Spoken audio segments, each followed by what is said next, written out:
So this is the second time in a row I've done this. I've run the end credits in the beginning and I thought I fixed it this time, but clearly I didn't. So welcome to Voices of the Plaza, the podcast, where we talk to members of the Global Business Plaza and find out what they're up to and what their genius is. So I am here with Daly Little today, and I am super excited because I just like talking to you, Daly. It's mutual. I love talking to you. So happy to be here. Awesome. So tell everyone a little bit about yourself, what you do, and then we'll dive in a little deeper and find out your whys. So I'm Daly, Reverend. I'm actually Reverend Daly Little, Reiki master teacher. And I don't know, I teach classes in Reiki healing, both online and in person from my little corner of Northern California. So that's how I started my business, Healing Heart Reiki, about 15 years ago. But I've also just expanded from there, and I teach a lot of classes in goddess mysteries, in womb healing, women's wellness, shamanic healing, ancient Egyptian mysticism. I'm all over the metaphysics and the psychic intuitive stuff. So that's That's awesome. So 15 years, that's not nothing. That's quite a long time to be doing something, especially I think today, like in yeah. today's especially to have your own business. So kudos for that. Thank you. So what drew you to this? How did you realize like, hey, this is what I'm going to do? This is actually it. Well, the long, the short, or the medium. I mean, we're going to go long, even if I say short. So just Yeah. Actually, so I was always kind of psychic intuitive. Like as a child, I was raised really religious and in a Buddhist tradition, which I still love. But when I was young, I would have psychic experiences. Like I would have dreams about people and just know things about them that would later be proven to be true, or I could see things that were going to happen to them, especially like family members and friends of friends. And it was so strange, because I was having this like psychic experience, but the world goes like that's wrong or evil, or people like at the time, people just treated that like it was fake, like that there's no such thing as trusting that intuition. And I was like, that's not true. Like, even husbands and wives, I've seen sometimes where the wife is like, I just have a feeling about something. And she'll call her partner. And then, like, sure enough, like they have a flat tire on the side of the road or something. And I think we know, we have these invisible connections with our loved ones. So that led me on a journey of wanting to understand metaphysics. But I was always sort of like in the closet about it because I was worried about being judged for that, worried about other people's ideas of what was going to happen to my immortal soul or something. And finally, I had this long list of things I wanted to do in my life, and I did them all in my 20s. I mean, that sounds dramatic, but that's sort of where my headspace I was in. And the only thing that I hadn't done was that I had this thought of kind of being this metaphysical, magical person. And it just scared me to high horses. But one night I was walking my son to bed to sleep, and I literally had like a vision behind my eyeballs, like up in my third eye or whatever. It was like a vision in my mind. And this voice was like, you need to open a healing center. And I was like, no, I'm walking my kid, I'm like, no, that's not a good idea. Like, I don't want to be that crazy lady that wears chunky crystals all over and is falling apart with like deep emotional stuff. And then the voice was like, it must be called Healing Heart Reiki. And I was like, that's not a bad name, but I'm not going to do that. Like, what if I'm like Reiki is hands-on healing? Like you lay hands on, or you transmit these vibrations of white light and love, And so I was like, no, like I can do tarot reading, I can do psychic stuff, but I don't want to do, like, I love Reiki. I love doing Reiki. It's been transformational for me, but what if I'm laying hands on someone in the office and they have stinky feet and I don't want to touch their feet? Like, what if this just cross is wrong with like me, and I can't handle the boundaries and the space, and I was so scared. I was That's that's awesome. Yeah. I mean, I could keep going, but that was the voice. The voice was what kicked it off. And, I looked online, there was an office ready and available, and I met this incredible woman that became an office mate. And, actually it's been 15, 16 years ish now. That's where I'm at. That's awesome. So, were you self-employed before you went in this venture? What was your background in business? Yeah. So, I I had creativity. That was my background. I was a costume designer, and so I went to school for that, college, and I would say like from the get-go, from young, I was always trying these entrepreneurial things, but it was when I was living in Los Angeles that I took a couple of classes through SCORE. So for anybody who's into business, like the SCORE, the business organization, there are tons of free classes that really help you learn business and set up the basics. So that was about the extent of my knowledge. And I think being a freelance costume designer, dabbling in other creative ventures in Los Angeles taught me a lot about confidence and being willing to see an idea through. Mhm. But that was it. I made and sold soaps at the farmers market, my own soap. I started an online web store back when you had to build your own website, like HTML style. Yeah. And that was hard. But I think those were my ventures, and learning to sell online for the web store was really, really powerful. Um, I think it gave me just the confidence I needed to venture into the healing work. And I think that's something you and I have in common. Like I've never had a real job either. Yeah. I like worked a couple of places, but they sound like made up stories. If I told you, you'd be like, "What? That's not a real job either." Like. Yeah, so I think that there's something to that. For me personally, I think that a lot of people are scared to step into the entrepreneurial thing, thinking Yeah. that it's less secure or like what if. And for me, I've always thought of it as the opposite. In other words, like if I worked a W-2 job, right? Like Mhm. if I had a corporate job where I knew what I was getting every week in my paycheck, then that would be it. Like Mm. that to me feels really restraining. Like I would only get that. There's no room for something where now if we have a trip or if we need to do something, it's like, okay, I just need to get another job in. Yeah. Like to me it's more freeing, but I know because we're conditioned literally since birth, especially in America.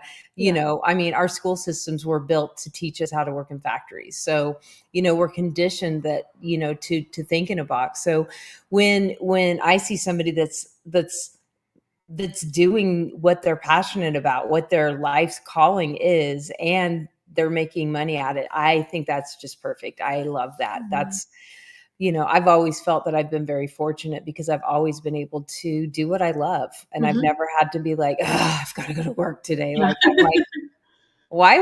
Like, I could never understand that as a kid. I'm like, if you hate your job, like, do something else. Yeah. It seems so easy, but you just come with a presence of like joy and peace. Mhm. And like from the first time I met you, it's just like you just come with that like. And I think that speaks a lot to your creativity and the fact that, I mean, let's be honest, like being our own boss is not always, Yeah. a walk in the park or whatever. Like it's work, you're Yeah. running a business, but Yeah. also it's something that you care about. So, Yeah. what are some challenges you think 15 years in 15 years, what are some challenges that you didn't expect that popped up over time that you were like, "Oh, interesting." Lots of challenges. Like we could talk all day. This could be an entire podcast series. And yeah. Yeah, I think that for me, this particular, like even for healing heart Reiki and for the world of energy work, my real transition. So one of the last things on my list of, oh, it would be fun to do this, was working as a registrar, an art registrar in a gallery that sold millions of dollars of art each year. So I was in charge as the registrar of these like incredible 18th, 19th century art, traditional artworks and modern artist pieces and, Dali etchings and Brissons and like all of this wonderful stuff. And at that time, even though I'd ventured into entrepreneurial Mhm. work, I still had this kind of like mentality of I have to show up because someone else is going to be upset if I don't. So I think one of my initial challenges was the mindset shift into realizing that our life, this is the only life that we have that we'll remember if you believe in reincarnation. And we have to advocate for it. No matter whether you work for someone or you don't, like you've got to advocate for your career and what you want to see happen. So I think it took some work for me to shift into this mindset of like I can wake up and work or I can sleep in all day or I can go partying and nobody cares. But I will pay for whatever decisions I make. There's a balance that I have to find. So I think that was an initial big challenge and like from there, then the first year or two was just mindset work. Do I deserve this? Who wants to listen to me? Who wants the thing that I'm offering? Like all of this. I worked through a lot of that with my web store. So by the time Mhm. I came to Healing Heart Reiki, it was fairly effortless until I started making good money, right? Until I was like I think in business the first $0 to $50,000 that you make, you're just still figuring out your systems and how you're setting things up. Even as you're getting in 60,000 a year, 70,000 a year, 80,000 a year, it's kind of like, you're trying to sort out the nuts and bolts of like how is this business going to function long term and in a sustainable way, you know? But I think then in that process, I started burning out because I was doing the work. But when you start to make more money, when you start to have more clients, you need a different strategy because you can't see a million people doing energy work in a day or you burn, right? So that was big. Yeah.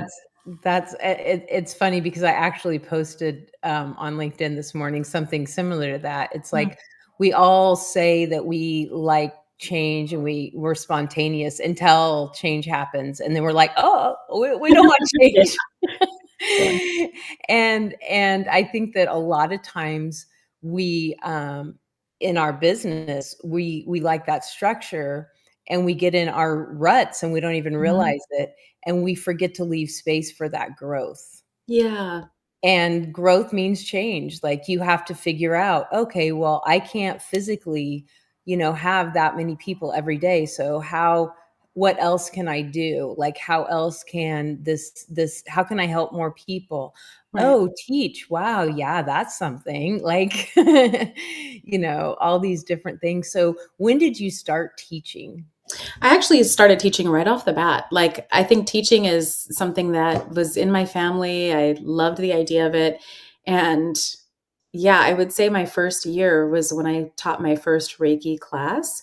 And then I loved it. And I was like, I could teach all kinds of things. And so I started to teach other things that I knew, little mini workshops on dream interpretation or how to hone your psychic skills, how to create psychic boundaries so that you are not overwhelmed, how to clear, how to overcome breakups and clear the energy of other people from kind of your psychological and emotional field. So I started just teaching these little classes like popcorn Uh-huh. pretty quickly. And so my business model, it was almost like I was running two businesses because I sort of had the teaching and then I Mhm. also had private session work that I was doing with people. And it was really profound work, but very different from the vibration of teaching.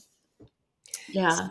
So do you still feel like it's two separate things or have you found where they've kind of come together and they're the same thing but different limbs of the same thing? How does that feel now? I think more than anything, now I understand why people are like, I'm multi passionate as an entrepreneur. Like you hear people say that Yeah. sometimes. They can't decide. But I think like we're such diverse beings. So my I would say like a lot of my private session work, I used to kind of do 1, 2, 3 series sessions with primarily energy healing and somatic work with people. And I would fold in these other pieces like deep listening. I'm not a Catholic, I never have been, but I think that there is something to be said for the experience of a confessional. Some people hold energy and as stories, and if they just have space to share and release and be deeply witnessed, there's this other form of healing that happens. So a lot of my private session work started like that, like energy work with intuitive and some talk. I don't want to say therapy, but some talk pieces and witnessing folded in. And today it still has those elements, but it's moved more in the direction of coaching and Mhm. really inviting people into their own confidence and sovereignty in whatever they're doing, like work, love stuff, whatever it is, sometimes health, with the energy healing to support those openings. That is the work I do privately is very different from the Reiki classes I teach. It's still Reiki, but it's just so beyond levels 1, 2, and 3 or shamanic work because I'm combining things that I've learned throughout my lifetime. But I have found that it helps when people who are receiving private session work take those classes and have the mindset and the ability to run the energy for themselves. So in that sense, there's been some weaving, and the clients are not always the students. There is a divide. Mhm. I do get a lot of people who are just like, they just really want to receive. They really want to enjoy the process. They are running businesses. They're really busy. They're like, oh, and private session is where they have a chance to like be held and Mhm. be witnessed.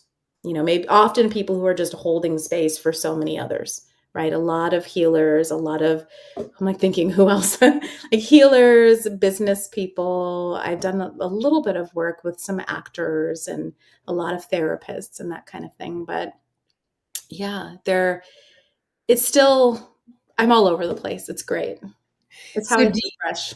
Yeah. Do you still feel like you're all over the place, or do you feel like yeah, I'm all over the place, but I see the core. Like I see Yeah. how it all weaves together. It all weaves together. Yeah, it all Yeah. weaves together. I think that for I my whole identity was wrapped up in being a photographer for Mm. so many decades. Yeah. And I know that people say that's not healthy. It's like maybe not, but since I was 10 years old, if you would ask me, I would tell you I'm a photographer. It's what I do. It's who I am. And that's like I really and so when the pandemic came and I started realizing that not only do I do more things, but I can do more things. Mm. And so when those things kind of started separating out, it almost was like if you had a bag of marbles and you punctured that bag and they all kind of scattered Yeah. everywhere.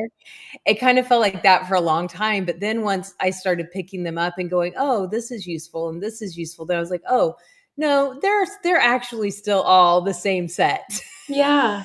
It's Yeah. all the same thing. All there. We just Yeah. yeah, it all weaves together, and Because it they're was your marbles. they're my marbles. You haven't lost them. They're just playing. You're playing They're with just them. there. Yeah. So, yeah, so, but I did and so when I hear people say like, "Oh, I have all these different things," I'm like, "Oh, you just haven't picked up your marbles yet. You just haven't realized they're all part of a set and they're a game that you can play together." Yeah. You're Yeah. thinking like this is this and this is this and this is this. But I feel like I've always been this. I've always believed this.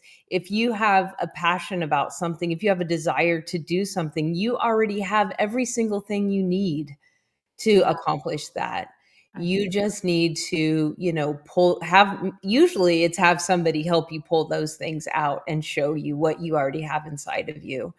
And and that's where like you got all the marbles, just polish them all up and figure out how they all work together. So yeah. yeah. Well, And that's like, I feel like that's one of the things that's kept me doing the work, because after I was walking the baby, and then I had the voice, "You must do a healing center," and I was like, no, not unless I have a space that has beautiful floors and high ceilings and a great view. And then I got this incredible space, and like, in that process, those first several months, I told myself daily, if you don't like this, you can leave it at any time. And even 5 or 6 years into the business, I would say, like, if I don't want to teach a class, even though I have people signed up, I'm going to give myself permission to cancel it if I just need to go off to the beach. Because I need to stay in love with this, or I won't do it. Right. Mhm.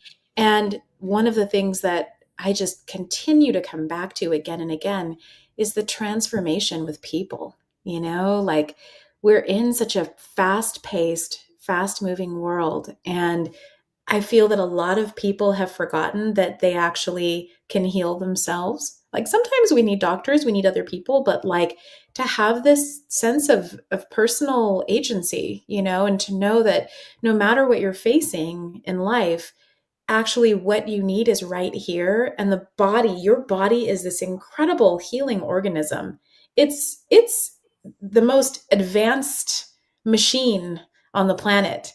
And often the reason that illnesses happen, or that we don't recover, has more to do with blockages in the way of that process, and things that we're doing, that if we make these adjustments in life and mindset and what we're nourishing, putting in our gas tank, we come right back in, and the body just goes back into its healing process, its healing structures. And I have seen so many little miracles, just amazing, beautiful miracles and transformations with people when that energy comes in and they have their own epiphanies on the table, and they're like off in another direction.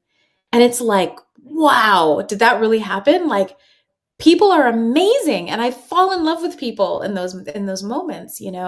So it's like, why would I want to leave this? And I feel like whatever we're doing in the world, that's the kind of love affair we have to have with our work, right? Just something brings us back where we're like, oh, life is amazing.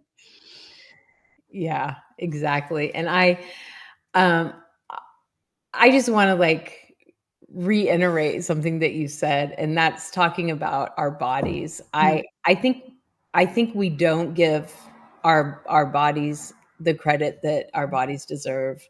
Because if you think about it, like as soon as you cut yourself, your body immediately jumps to action to heal that cut. right. Like, you don't have to do anything, you don't have to think about anything, like, your body, will bleed to clean it out and then immediately, like, start sealing it back up. I have a chronic condition, I've had it for 27 years, and, I used to kinda get mad or think, "Well, my body failed me," but Mm, has it? Because even though, like, my lymphatic system doesn't work properly, my body's figured out a workaround. Like, yeah, my it's body has keeping like, you "Okay, alive. let's this there's a blockage here, so let's do this," and like it figures it out. And when we think about how marvelous our bodies are, and that it keeps us alive, and it allows us to stay here and have this earthly experience as long as we're here, like, it's kind of freaking amazing. Yeah. And so I know for me, like, I had to do a lot of work on, just accepting my body because it wasn't what I wanted it to be. But then when I thought, like, oh my gosh, my body's actually really freaking amazing. Yeah. Yeah. Like, it's Absolutely. doing this thing. And when we stop and like give yourself credit, like, I Yeah. love that you like gave yourself permission to even cancel a class if somebody was even signed up. Yeah. That It's a is win like, for me. Yeah. that's like, I don't know if I ever would, but like thinking just that I could if I wanted to, I think just the thought of that, like giving myself Yeah. permission to do something like that would I've be done just it 3 times in 15 years. that's awesome, And I think, like, and I needed to, and I think that helps me to keep showing up in a way that feels full of integrity. Well, because, it gives us autonomy over our life and over our business. Yeah. Yep.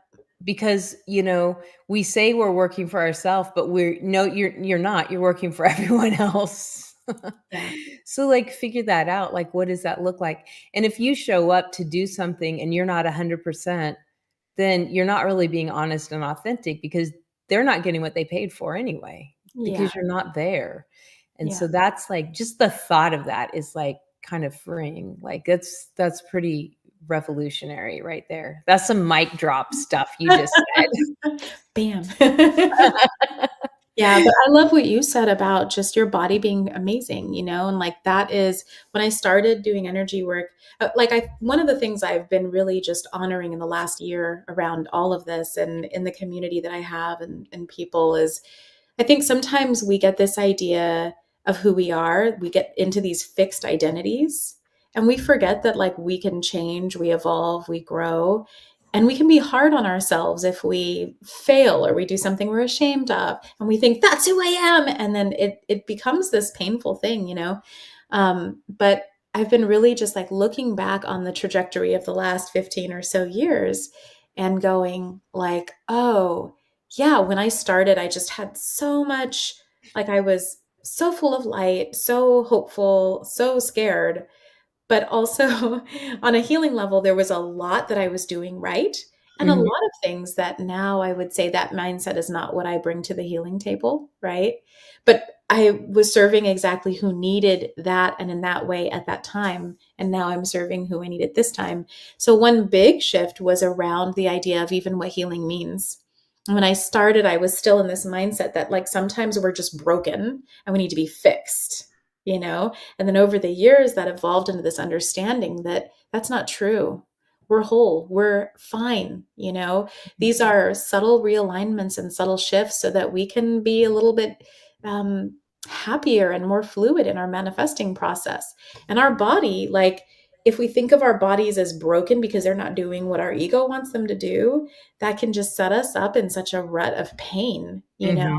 And I loved when you were talking about how your body's amazing because I think it is. And we have to remember that, like, our body is literally trying to keep our spirit on this earth plane. It is our best friend and our ally. It is our first temple, and it holds us.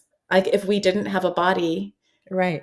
we couldn't have this human experience. We couldn't. We even with AI and robots, if we put our spirit in a robot, we're still not having a human experience. It's a robot experience or a cyborg experience. And so, like, when our body, even, we have autoimmune or long-term illnesses, things that happen that are so big, we have to remember our body is actually holding the brunt of that because it loves us and it is trying its hardest to keep us here and alive. And I think, like, there's a pattern where people will get so angry at their bodies and yell at their bodies in their mind, Mhm, and it's actually a way that we unconsciously poison ourselves. And mhm. if we lower our ability to respond and heal when I mean, you don't want to gaslight. If you're angry, that's fine. But like, it's like any relationship, there's got to be this dialogue and this foundation of love and respect. And that is something that I have seen make such a huge difference in the healing process with my clients. Yeah, because it's you're not just healing the body, it's the whole experience. Right? Um, yeah, Your body, yeah, soul. Yeah. that's that's awesome. It's Okay, so what would you like our listeners to know? One either tip or thing that you really think that would you want to kind of leave people with today? Mm, I don't know, Peggy. Who are your listeners? Let's see. Who's listening to Voices of the Plaza? Um,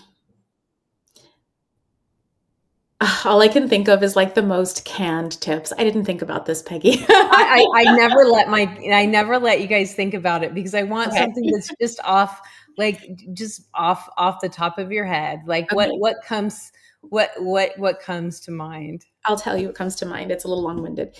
Um, so I'm teaching a priestess training right now, and for people who don't know, like, this is like a group of women who are learning about how to honor their own divine feminine within and how to be in better relationship with the earth and the planet and we're doing so many things right now that I think are kind of like not good for our planet. We've lost our connection with the earth and with doing human things. Most of us stay in little rooms all day. We're addicted, like literally addicted to social scrolls, and Mhm. there's a lot of disconnection that happens with that.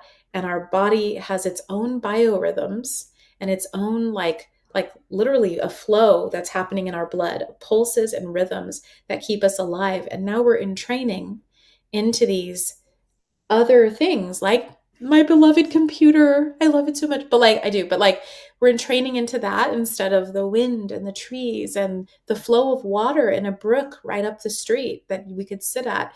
So I would say like the one tip is to remember that like your body and your soul are so critical to your human experience, and to really make time, even if it's just for 1 hour a week, if to start, to make time to go on a date with yourself and go spend time looking at that river and spending time listening to how the wind strikes the leaves of the tree.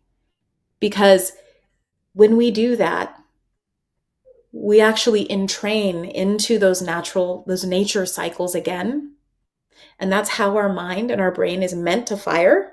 Like all of the electricity that happens every time we have a thought, Uh-huh. all of that is affected by these rhythms and cycles. And when we're firing like that, we open up to different frequencies within where immense creativity lives. And I would say for all of your listeners, I know they're powerful because they're listening to you. Like this is a whole like environment, right? We are here to make good changes in the world. And we can't do that if we're burned out or we're stuck in little boxes. We have to entrain back into natural cycles and open up our minds so that we can dream.